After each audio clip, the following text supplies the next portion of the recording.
We go back to the book of Acts this morning. You remember Acts?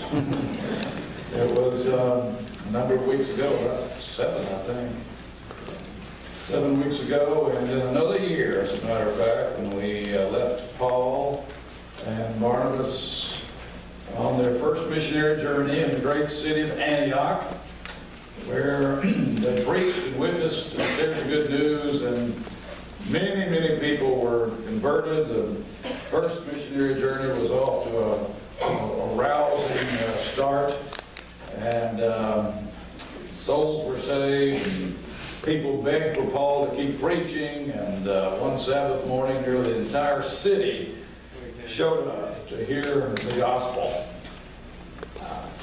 But there's always a but, isn't there?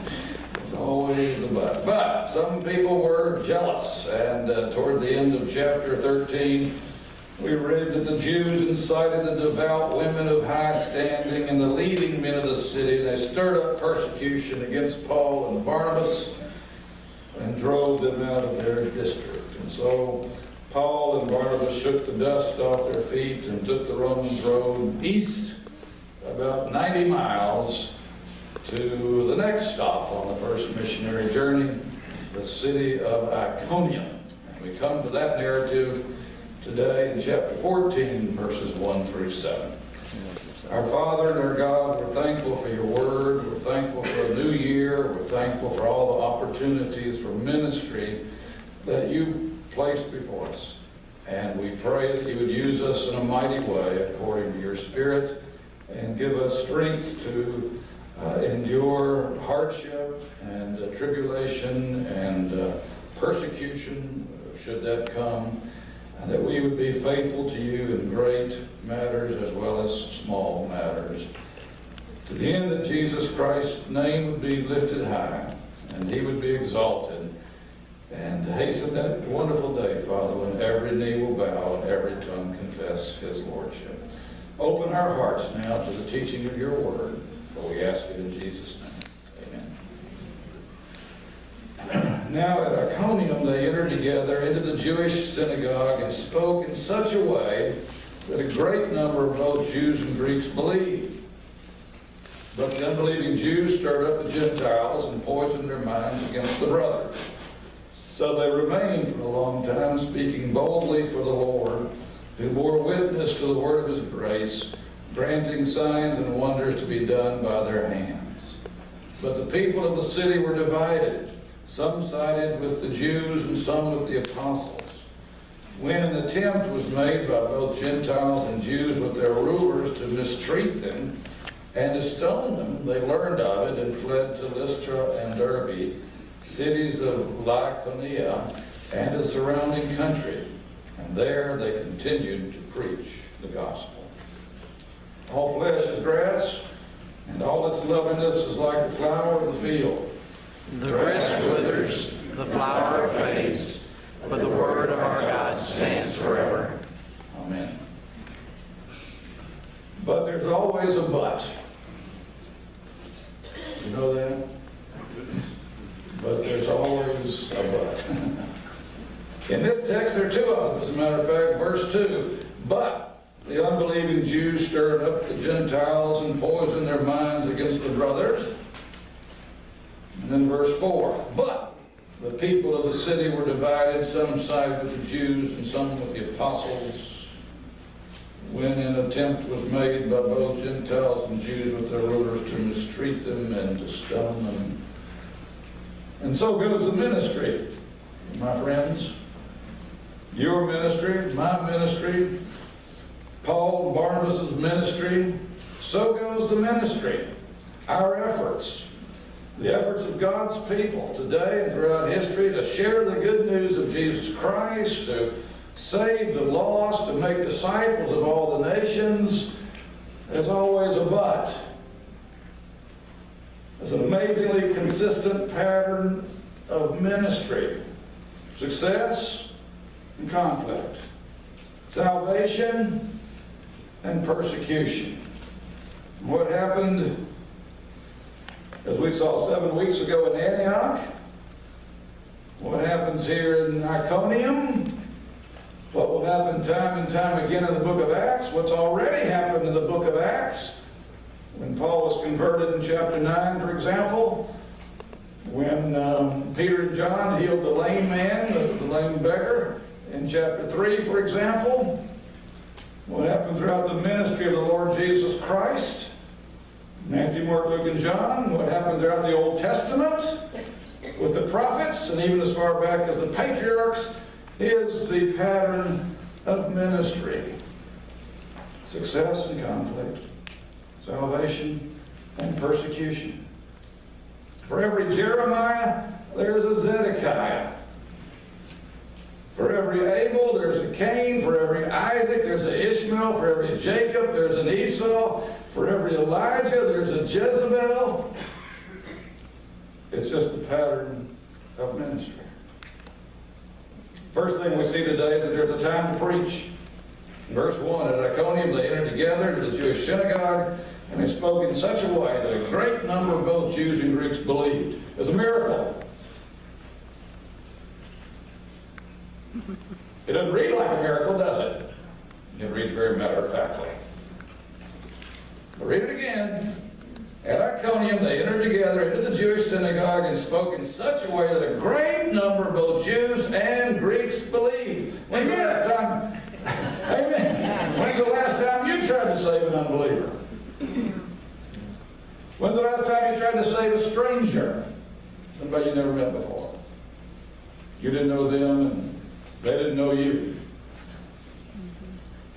Two strangers named Paul and Barnabas walked into that synagogue that Sabbath morning and saw a large group of people they'd never laid eyes on before. Paul and Barnabas didn't know them, they didn't know Paul and Barnabas. And on that one Sabbath morning they preached one message and a great number believed. Jews and Greeks, the Greeks probably known as God-fearers, as they were Greeks who had embraced Judaism but not yet received the sign of the covenant. One sermon, one service, one Sabbath morning, and a great many were saved. Some missionaries sometimes labor for years and decades without conversion. And Aaron Judson, 6 years in Burma, no converts. William Carey, 7 years in India, no converts.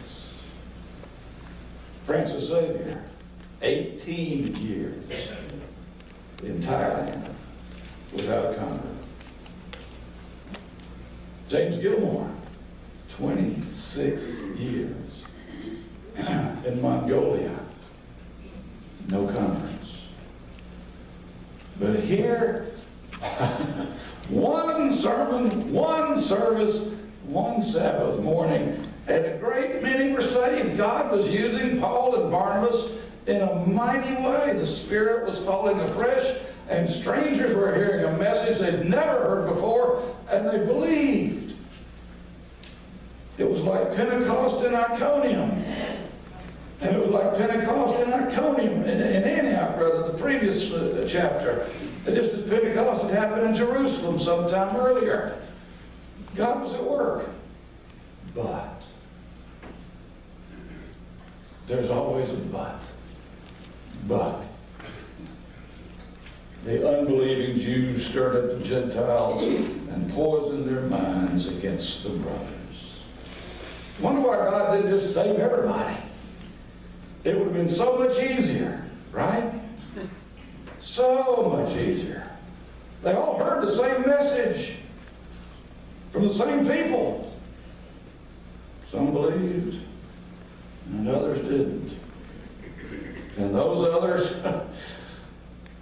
like those others in Antioch, like those others in Damascus in chapter 9, like those others in Jerusalem, chapter 2, like those others in Jesus' day, and those others in the days of the prophets, and those others in the days of the patriarchs, were determined to cause trouble. Daniel Defoe, who wrote Robinson Crusoe, said it well.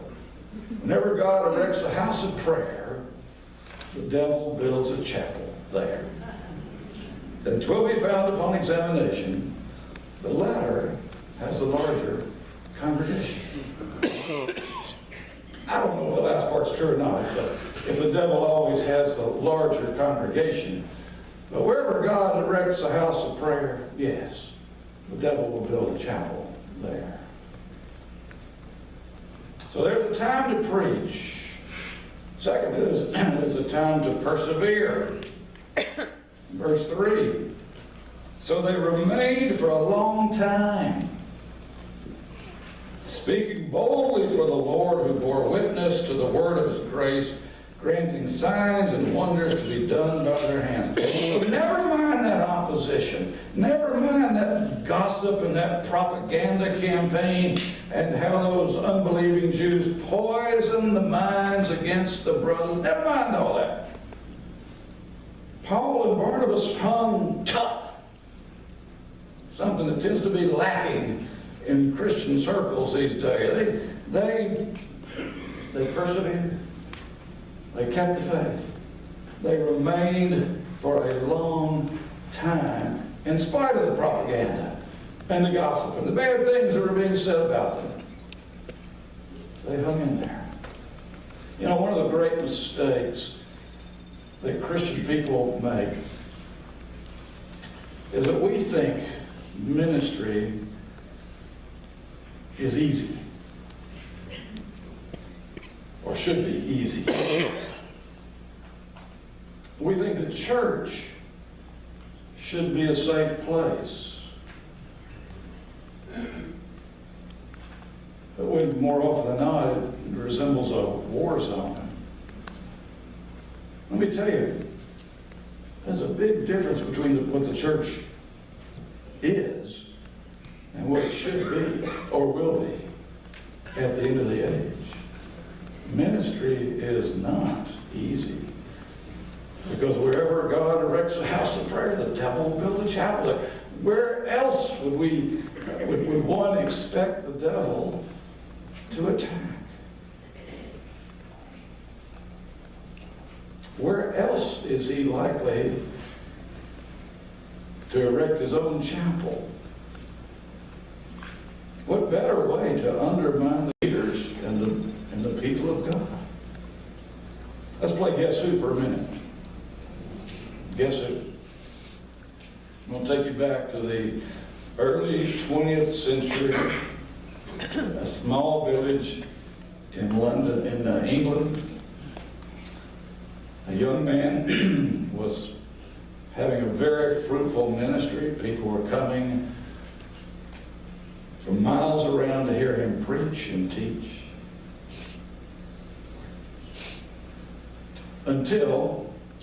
But a young woman whom he had been counseling came forward and alleged that he had tried to force himself upon her. And his reputation was suddenly ruined because the rumor spread like crazy. And so his reputation was in shambles, and his ministry pretty well over, or so he thought. But it all turned out to be a lie. Anybody know who I'm talking about? Guess who? Spurgeon's a good guess. Let me give you another hint. He went on to write a book that a lot of you have on your bookshelves, a devotional book. Oswald Chambers. That's right. That remains to this day one of the bestsellers, My Utmost for His Highest. That young man was Oswald Chambers. What if he quit? You wouldn't have that book on your bookshelf, would you? And the Christian world would be somewhat more impoverished because we didn't have his testimony. He fought anger. He fought a lot of bitterness. But he hung in there. Look how God continued to use him. And so with Paul and Barnabas, they hung in there, remained for a long time. Do you suppose they thought they'd miss the will of God? You ever think you miss the will of God when life's hard? You have troubles and persecution? Why is it we think that if we're in the will of God, it'll be easy? If anything, the opposite's true. If we're following Christ, all who desire to live a godly life, the Bible says, will suffer persecution. And that very persecution, those trials and tribulations may be the very proof that we are in the will of God. And so it was with Paul and Barnabas. Remember the words, the famous words of Dr. Machen. A stick floats peacefully with the current, but around every rock the waters roar and foam. There's always some foment. There's always some agitation, some controversy, some difficulty around the rocks. The one we follow is known as the Rock of Ages, isn't he? John Bunyan wrote these great words that are a hymn. We never sing it. We don't know it. We ought to learn it.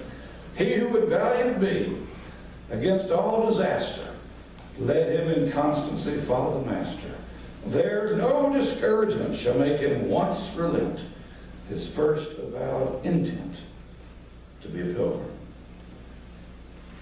Hang in there. There's a time to preach. There's a time to persevere.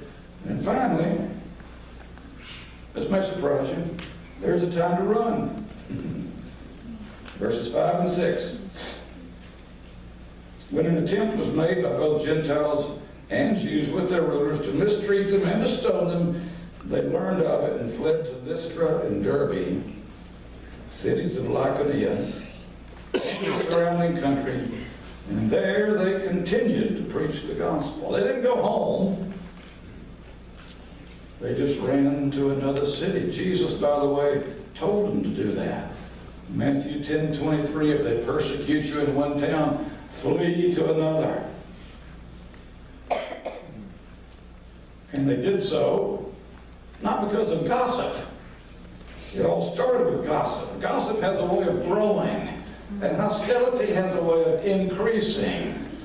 And so what started as a propaganda campaign in verse 2, by the time we reach verse 5, there's a plot underway to mistreat them and to stone them. So their lives were in danger. And Jesus taught that we're never to court martyrdom. And so it was time to move on. God used that persecution, you see, to move them to a new venue for ministry. It might be said of the Apostle Paul that he was always on the run. Go back and look at the time of his conversion, chapter 9. One of the first things Paul did after his conversion and a little time out, you might say, he went into the synagogue and he proclaimed that Jesus is the Son of God. What happened? Another plot, another but. But they planned to take his life, and so his disciples, you remember the story, laid him down in a basket through an opening in the wall. And he had to run for his life. That was just a sign of what was to be his life as a missionary, spreading the gospel, success and conflict, salvation and persecution. You think you got tired of it? You get tired of it? You don't have to endure too much of it, do you? Anyone tried to stone you lately? Oh, but things are said, and there's conflict. And sure, we get tired of it. And as surely as we get tired of our little bit, you know the Apostle Paul, tired of the struggle and the conflict. But he preached, and he persevered, and God used him. And Paul knew that one day the eternal rest would come to him. Remember the story of the golfer? How many of you play golf? Too many of you. That's why your blood pressure is good. Story is told of a golfer who wasn't any good. He was just a beginner, and he shoot about 200. That's not good. By the way, bowling is pretty good. Golf, the lower the score, the better. This man shot about 200. He hired a caddy one day, only his third or fourth time to ever play the game, and just absolutely wore out that caddy. The caddy is usually a caddy for good golfers, not bad golfers.